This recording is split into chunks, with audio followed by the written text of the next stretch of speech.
ये चुनावी एजेंडा है। जिस तरीके से मोहन भागवत जी का बयान आया है, कहीं ना कहीं ये दर्शाता है कि आने वाले विधानसभा चुनाव को देखते हुए इस तरह का बयान दिया गया है। मैं मोहन भागवत जी से एक शब्द पूछना चाहता हूँ, एक सवाल पूछना चाहता हूँ। जब तबरेज़ की हत्या कर दी गई थी नाम मार कर, उस समय आपने एक शब्द नहीं बोला। जब देश में आसिफ को हरियाणा मेवात में मार दिया गया और वहाँ पर भारतीय जनता पार्टी का नेता पंचायत करता है, उसके बारे में आपने एक शब्द नहीं बोला। जब देश की जनता मॉब लिंचिंग के खिलाफ 7 वर्ष से कानून मांग रही है, उसके बारे में एक बार चर्चा नहीं किया। तो आज सीधे तरीके से दिख जा रहा है कि आपने देश की जनता को और उत्तर प्रदेश की जनता को आंख में धूल झोंकने का काम किया है और चुनाव में लोगों को लुभाने का काम किया है। ये सरकार चाह रही है कि जातिवाद कार्ड खेले, हिंदू मुस्लिम बैकवर्ड फॉरवर्ड के नाम पर कार्ड खेले, लेकिन उत्तर प्रदेश की जनता 4.5 वर्ष से इनकी राजनीति शासनकाल को देख लिया है और देश की जनता ने 7 वर्ष से इनके शासनकाल को देख लिया है।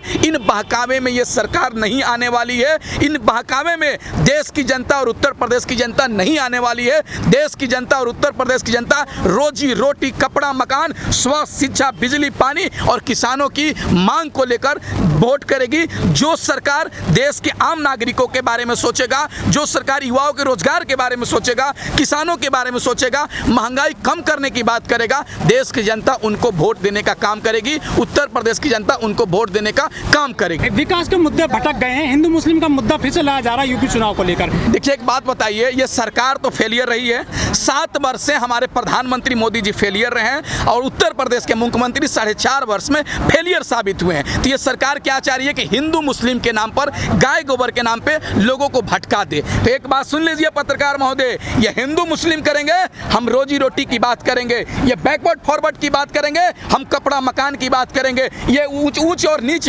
जाति की बात करेंगे, हम उनसे कहेंगे किसान की बात करेंगे, युवा रोजगार की बात करेंगे, ये मुद्दा से भटकाने का काम करेंगे, इनको हम मुद्दे पर लाने का काम करेंगे। देश की जनता गुमराह नहीं होने वाली है। देश की मेन स्ट्रीम मीडिया करोड़ों खरबों रुपए लेकर 2014 से देश की जनता को गुमराह करने का काम कर रही थी, लेकिन देश की जनता समझ चुकी है इन जातिवाद, इन धर्मवाद, ये बैकवर्ड फॉरवर्ड, ये हिंदू मुस्लिम की राजनीति में अब फंसने वाली नहीं है। चाहे इधर से आए या इधर से आए, देश की जनता, उत्तर प्रदेश की जनता सीधे विकास के नाम पर वोट देने का काम करेगी, किसी के बहकावे में नहीं आने वाली है।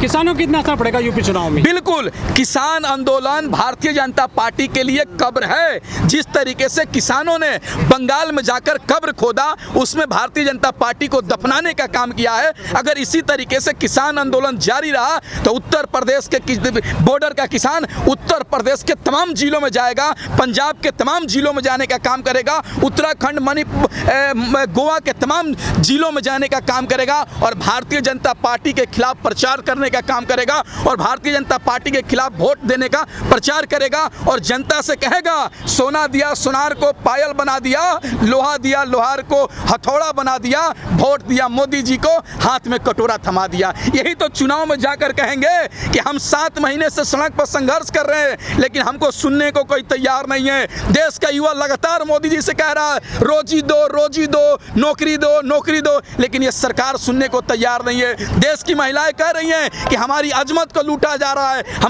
हमारी इज्जत को लूटा जा रहा है, लेकिन ये सरकार रेपिस्टों के साथ खड़ी है। यही तो 7 वर्ष से देश की जनता मांग रही है, लेकिन ये सरकार सुनने को तैयार नहीं है। तो यही तो बताने जाएंगे कि 7 वर्ष में अगर आप इनको वोट करते हैं तो जिस तरह से किसान सड़क पर है, युवा सड़क पर है, महिला सड़क पर है, अगर आप वोट देते हैं बीजेपी को तो आप भी सड़क पर आ जाइएगा। यही तो कहने के लिए जाएंगे हम, यही तो कहकर भारतीय जनता पार्टी को हराने का काम करेंगे हम। स्वागत जी, जो राफेल वाला मैटर है, वो फ्रांस में उसकी जांच शुरू हो गई है, जज को नियुक्त कर दिया गया है। बिल्कुल, एक बात समझ लीजिए, आने दीजिए, समय आएगा तो मैं यहाँ सर पर लिख दूंगा, हमारा चौकीदार चोर है, गली गली में शोर है, हमारा चौकीदार चोर है। जिस तरीके से पिछली सरकार ने राफेल को लेकर डील किया था फ्रांस से, लेकिन हमारे प्रधानमंत्री जी मोदी जी प्रधानमंत्री बनने के बाद जिस तरीके से महंगे रेटों में राफेल खरीदने का काम किया, कम राफेल खरीदने का काम किया, कहीं ना कहीं जांच का विषय है। आज देखिए, देश के लोगों को गुमराह किया जा रहा है। 7 वर्ष से किसान ठंडी काट लिया, बरसात काट लिया, आज धूप काट रहा है, लेकिन कहीं चर्चा नहीं है, कश्मीर के नेताओं से हमारे प्रधानमंत्री जी मीटिंग करते हैं बिना मार्क्स का, और लेकिन किसानों से मीटिंग नहीं करते हैं। क्यों भाई? किसान क्या है? आतंकवादी है क्या? खालिस्तानी है क्या? कि माओवादी है कि दुश्मन है? कहाँ से आया हुआ है? बांग्लादेश से आया हुआ है क्या? इसी देश के किसानों से बात नहीं कर रहे हैं आप, रोजगार के बात तो नहीं करते हैं। किसान 7 महीने से क्यों बैठा या इसके बारे में चर्चा नहीं करते हैं, लेकिन कश्मीर के नेताओं से बैठक करते हैं कि कश्मीर में चुनाव करेंगे। तो मोदी जी, चुनाव जरूरी है, ये रोटी जरूरी है, हमको बता दीजिए। ये चुनाव जरूरी है, ये खाना जरूरी है, बता दीजिए। ये सरकार लोगों को गुमराह करना चाहती है, लेकिन गुमराह होने वाले नहीं हैं। देश की जनता 7 वर्ष में हर चीजों को समझ गई है। आप कितना दिन झूठ बोल सकते हैं? आप बताइए हमको कितना दिन अब बहला सकते हैं, कितना दिन फुसला सकते हैं? 1 वर्ष, 2 वर्ष, 3 वर्ष, 4 वर्ष, 5 वर्ष, 6 वर्ष, 7 वर्ष, हमने तो 7 वर्ष देख लिया महाराज। अब हम लोग बहकने वाले नहीं हैं। अब जहां भी चुनाव होगा मुद्दे पे राजनीति होगी। अब बताइए, जब सिलेंडर के दाम में 2 रुपए बढ़ते थे, पेट्रोल के दाम में 1 रुपए बढ़ते थे, सब्जी में 8 ना बढ़ता था, तो ये लोग भारतीय जनता पार्टी के लोग गले में सब्जी लटका के आ जाते थे, पेट्रोल पंप पे धरना करने लगते थे, गैस सिलेंडर लेके दौड़े आ जाते थे। लेकिन आज वो लोग नहीं दिख रहे हैं। क्यों नहीं दिख रहे हैं? आज कहीं ना कहीं ये चीज पता चल गया कि जो लोग विरोध करते थे वो सरकार, पिछली सरकार को हटाने के लिए विरोध करते थे, मोदी जी को प्रधानमंत्री बनाने के लिए। विकास से उनका कोई मतलब नहीं है, देश के आम नागरिकों से कोई मतलब नहीं है। रामदेव वो अभी कहते थे कि 35 रुपये बच्चों पेट्रोल चाहिए, ये 70 रुपये, बच्चों 30 रुपये डीजल चाहिए, ये 60 रुपये। लेकिन बच्चों ने तो प्रधानमंत्री मोदी को बना दिया, हमारे चाचा ने तो मोदी को प्रधानमंत्री बना दिया, लेकिन हमको डीजल 60 रुपये मिला क्या? पेट्रोल 70 रुपये मिले क्या? देश की जनता को बेवकूफ़ समझे हैं क्या आप?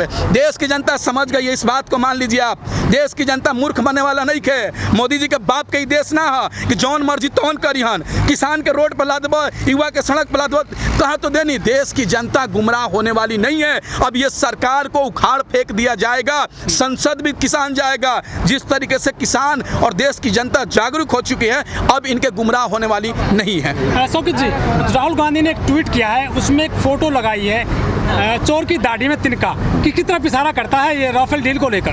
बिल्कुल, आप जब राफेल हमारे देश में आया था तब से हम लोगों ने चर्चा कर रहा कि ये जांच का विषय है, इस पर जांच होना चाहिए। और ये देश के राहुल गांधी ने भी कह दिया, तमाम लोगों ने भी कहा कि ये घोटाला हुआ है, इसको जांच करने की विषय है, जांच किया जाए। अच्छा, तो क्या लग रहा है, कुछ असर डालेगा ये विधानसभा चुनाव में यूपी के में? बिल्कुल, अगर आप घोटाला करेंगे तो देश की जनता मूर्ख है क्या? उत्तर प्रदेश की जनता को समझदारी नहीं है क्या कि राफेल के नाम पर पिछली सरकार ने डील किया था कि इतना लाया जाएगा राफेल को, लेकिन ये सरकार आने के बाद महंगे दामों में कम राफेल को खरीद के लाई है। तो ये सरकार कहीं ना कहीं दर्शाती है कि देश के आम नागरिकों के बारे में नहीं सोच रही है, देश के जवान के बारे में सोच नहीं रही है, बल्कि चुनाव लड़ने में व्यस्त है। अब बताइए, कोरोना महामारी में लाशें को तैरा दिया, क्या हॉस्पिटल बना क्या?